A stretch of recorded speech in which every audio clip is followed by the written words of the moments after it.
네, 기도하겠습니다. 네, 거룩하신 하나님 아버지, 오늘도 우리에게 새로운 날을 허락해 주시고 주님 앞에 나와 주님께 영광 돌리게 하시니 진심으로 감사드립니다. 이 시간 믿음의 권속들이 하루의 가장 소중한 시간을 주님 앞에 머리를 숙이고 주님의 도우심과 인도하심을 간구합니다. 진리의 영이신 성령 하나님께서 우리에게 지혜와 명철을 허락해 주시고 하나님의 말씀의 인도함을 받는 거룩하고 복된 하루를 온전히 보낼 수 있도록 역사하여 주시옵소서. 우리의 참된 목자가 되신 우리 구주 예수 그리스도의 이름으로 간구하옵나이다. 아멘. 오늘의 말씀은 학개서 1장의 말씀입니다. 학개와 스가랴, 말라기는 포로 시대 선지자로 잘 알려져 있습니다. 이들이 예루살렘이 바벨론에 의해서 멸망당한 후에 말씀을 받아 사역하였기 때문에 이르는 포로 후기의 선지자로 볼 수 있습니다. 역사서로 볼 때 에스라서에서 이 시대 배경을 다루고 있습니다. 이 학개서는 모두 2장으로 38절의 말씀을 지니고 있습니다. 구약 성경 중 오바댜 다음으로 가장 짧은 책이 바로 학개서입니다. 이처럼 짧은데도 불구하고 정경으로 살아남은 신앙 공동체에게 대단히 유익한 중요한 책이 바로 이 학개서입니다. 짧은 분량만큼 대단히 강렬한 메시지를 증거하고 있는 것이죠. 문체도 대단히 쉽게 쓰여져 있기 때문에 내용 파악이 대단히 용이합니다. 하나님이란 단어가 3회 등장하지만 여호와란 호칭이 12배인 35번 등장하고 있습니다. 이런 특징을 지니고 있는 것이죠.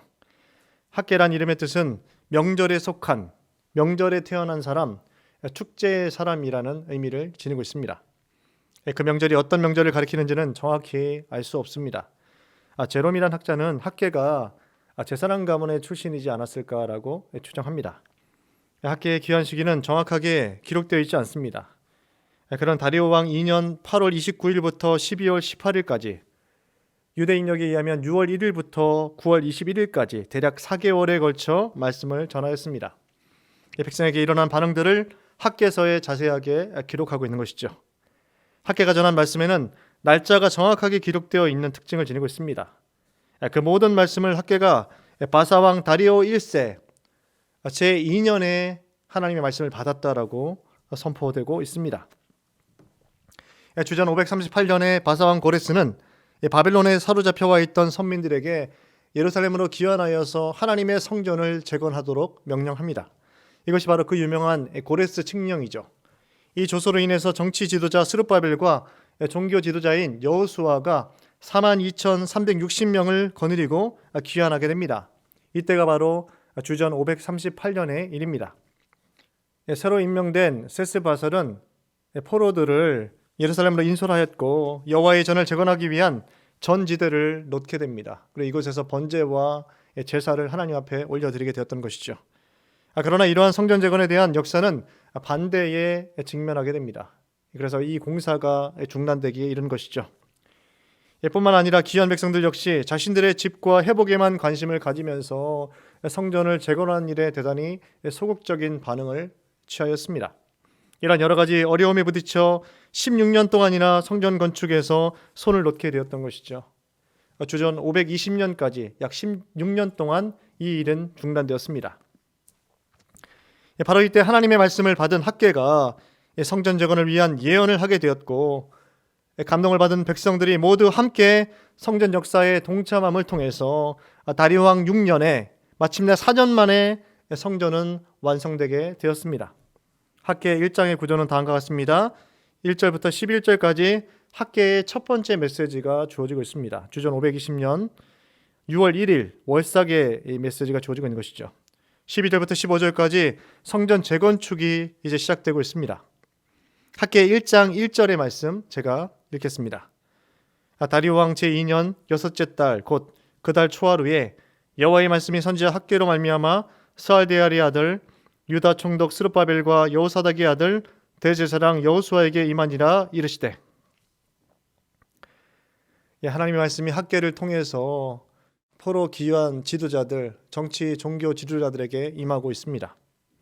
6월 초하루 월삭이라 불리는 사람들이 제사를 위해 성전으로 모여드는 날, 의도적으로 이때 바로 하나님의 말씀이 주어지고 있습니다. 이는 정치 종교 지도자인 스룹바벨과 여호수아뿐만 아니라 성전에 모이는 모든 남자 성인들을 대상으로 이 말씀이 한 번에 증거되어지기 위해서 이렇게 의도적으로 전달된 것으로 볼 수 있습니다. 이것은 학개의 메시지가 단기간에 백성들의 마음을 움직일 수 있는 기회가 되었다라는 것이죠. 학개의 메시지는 지도자들이 듣기에 결코 즐거운 메시지가 아니었습니다. 오히려 리더십들을 비난하는 메시지로 오해받을 수 있는 소지의 메시지였습니다. 그런 예언을 직접 얼굴을 대하면서 전하기는 결코 쉬운 일이 아니었을 것입니다. 학개는 이 어려운 과제를 담대히 수행하고 있습니다. 오늘날에도 영적 지도자들은 사회 각계의 지도층 성도들에게 하나님의 말씀을 담대히 증거하고 그들을 인도하며 가르침을 통해서 또한 때로는 책망함을 통해서 온전하게 하나님의 말씀을 증거해야 하겠습니다. 이 말씀을 받은 믿음의 성도들이 이 사회와 이 시대를 변혁하는 데 쓰임을 받아야 하는 것이죠. 학개는 만군의 여호와가 이같이 말하여 이르노라라는 사자 전원 양식을 빌어서 하나님의 말씀을 담대히 증거합니다. 다음과 같이 그 말씀을 전합니다. 학개서 1장 4절의 말씀. 이 성전이 황폐하였거늘 너희가 이때에 판벽한 집에 거주하는 것이 옳으냐? 물론 아름답고 완공된 집에 거하는 것이 무조건 잘못되었다라고 말씀을 하고 있는 것이 아닙니다. 시기와 때와 삶의 우선순위의 문제에 대해서 지적하고 있는 것이죠. 성전 재건 사업이 중단된 것에 대해서 가장 적나라하고 핵심적인 메시지를 학개가 전하고 있습니다. 어떤 변명도 용납할 수 없는 하나님의 말씀이 담대히 선포되어지고 있습니다. 하나님의 성전은 완공되지 못하였고 황폐한 상황에서 공사를 중단한 채 내버려 두고 귀한 백성들은 잘 꾸며진 완성된 집에, 판벽한 집에 거주하고 있다라고 하나님은 지적하고 계십니다. 그리고 여기에 대한 문제의식이 전혀 없음에 대해서도 지적하십니다. 하나님은 삶의 우선순위가 잘못되었다라고 책망하고 계십니다. 선민 백성이 하나님의 말씀에 가치와 기준을 놓고 세속적인 기준에 따라 살면서 잘못된 결과를 낳게 되었다라고 이 안타까움을 토로하고 계십니다. 학개서 1장 5절의 말씀입니다. 그러므로 이제 만군의 여호와가 이같이 말하노니 너희는 너희의 행위를 살필지니라. 과거 개역 한글에서는 너희는 자기의 소위를 살피라라고 번역되었습니다.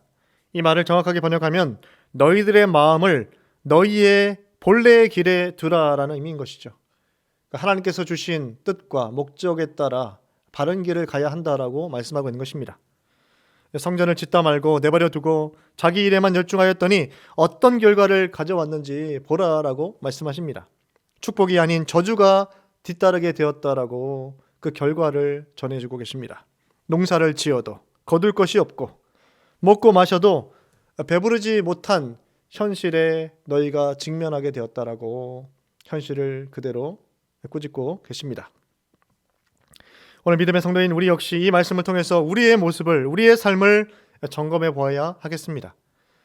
반성을 한다고 하지만 제대로 자신을 돌아보지 않는 것이 연약한 죄인된 모든 타락한 인류의 이 명백한 모습인 것이죠. 역사학자들은 이야기합니다. 사람은 역사에서 아무것도 배우지 않는다라고 평가하기도 합니다. 이것은 잘못되었다라는 것이죠. 학개서 1장 8절의 말씀입니다. 너희는 산에 올라가서 나무를 가져다가 성전을 건축하라. 그리하면 내가 그것으로 말미암아 기뻐하고 또 영광을 얻으리라. 여호와가 말하였느니라.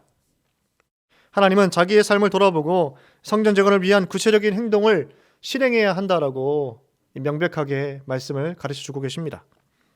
과거에 대한 명백한 반성과 참된 회개는 삶의 행동으로, 변화된 행동으로 나타나야 한다는 것이죠. 지적을 받으면 고치려고 노력하고 구체적인 행동이 수반되어야 하나님의 백성으로서 바른 삶의 이 자세이며 태도가 된다라고 명백하게 말씀하고 계십니다. 하나님은 분명히 말씀하십니다.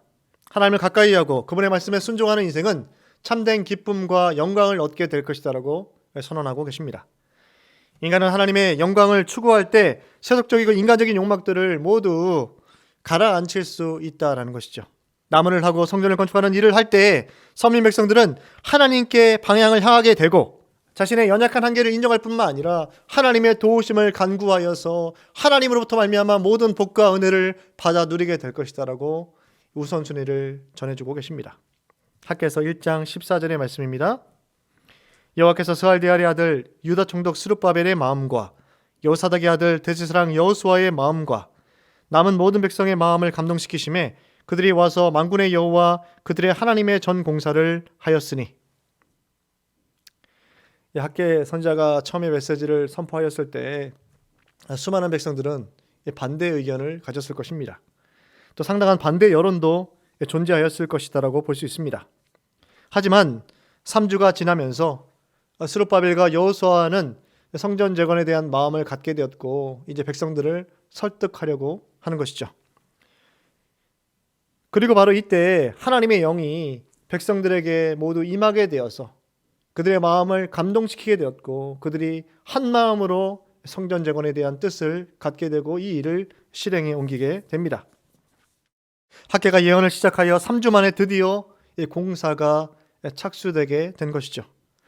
하나님은 하나님이 세우시고 보내신 학개 선지자를 통해서 하나님의 말씀의 뜻과 방향성을 전해주셨습니다. 그리고 하나님께서 성령의 감동 감화를 통해서 백성들의 마음이 하나님께로 향하도록 거룩한 일을 행할 수 있도록 뜻을 모아 그 일을 하게 하셨습니다.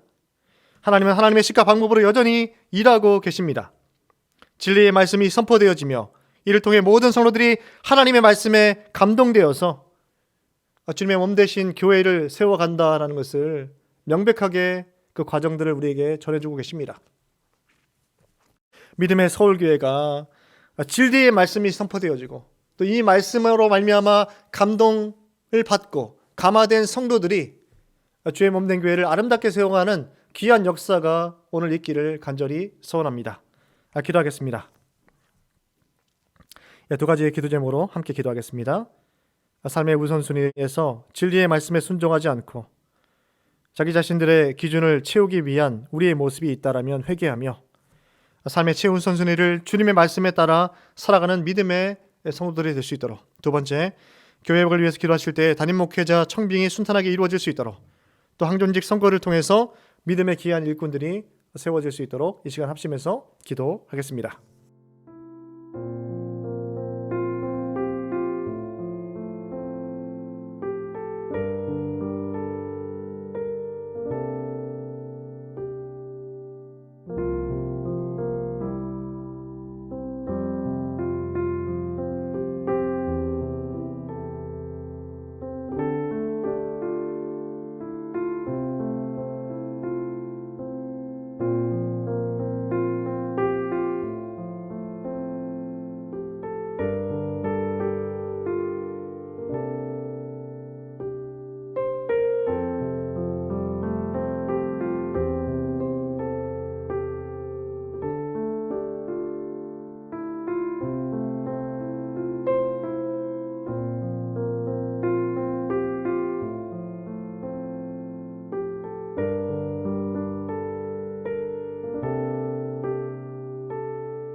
거룩하신 하나님 아버지, 우리의 참된 목자가 되어주셔서 또 구원자가 되어주신 주님께 영광과 찬양을 올려드립니다.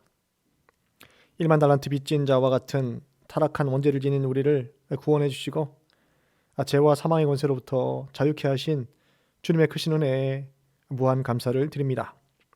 우리가 주님께 받은 사랑과 은혜를 저버리며 삶의 우선순위를 우리 자신을 위해서만 살아오지는 않았는지 돌아보게 됩니다.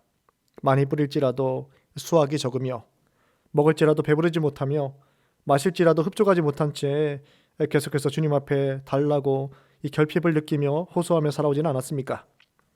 우리의 행위를 돌아보며 삶의 근본적인 문제를 해결받게 하셔서 하나님의 말씀으로 돌아가서 성령 하나님의 인도함을 받는 믿음의 권속들이 될 수 있도록 인도하여 주시옵소서. 이를 통해 참된 기쁨과 영광을 회복할 수 있도록 인도하여 주시옵소서. 주님의 몸 대신 교회를 온전히 회복시켜 주셔서 악한 자들의 모든 계교를 무너뜨려 주시옵소서. 진리의 영이신 성령께서 서울교회를 하나님의 식과 법에 따른 회복을 허락하여 주시옵소서. 담임 목회자 청빙이 순탄하게 진행되게 하시고 항존직 선거를 통해서 서울교회의 참된 일꾼을 세워지게 하여 주시옵소서. 주님의 영께서 모든 서울교회 성도들의 마음을 감동케 하셔서 주님의 몸 되신 교회를 아름답게 세워갈 수 있도록 힘과 능력을 더딥혀 주시옵소서. 입시와 진학과 취업과 결혼과 태의 문이 열려지기 위해서 기도하는 우리 자녀들의 오랜 간구에 응답하여 주시옵소서. 또 치유하는 강선을 환우들에게 비춰주셔서 저들의 삶을 온전히 회복시켜 주시옵소서. 모든 당회원들에게 강건함의 복을 허락하시며 또 올로 목사님 가정에도 새로운 힘과 능력을 더하셔서 생명의 은혜가 끊이지 않을 수 있도록 은혜를 베풀어 주시옵소서. 우리를 구원하신 예수 그리스도의 이름으로 기도드립니다. 아멘. 하늘에 계신 우리 아버지, 아버지의 이름을 거룩하게 하시며 아버지의 나라가 오게 하시며 아버지의 뜻이 하늘에서와 같이 땅에서도 이루어지게 하소서. 오늘 우리에게 일용할 양식을 주시고 우리가 우리에게 잘못한 사람을 용서하여 준 것 같이 우리 죄를 용서하여 주시고 우리를 시험에 빠지지 않게 하시고 악에서 구하소서. 나라와 권능과 영광이 영원히 아버지의 것입니다. 아멘.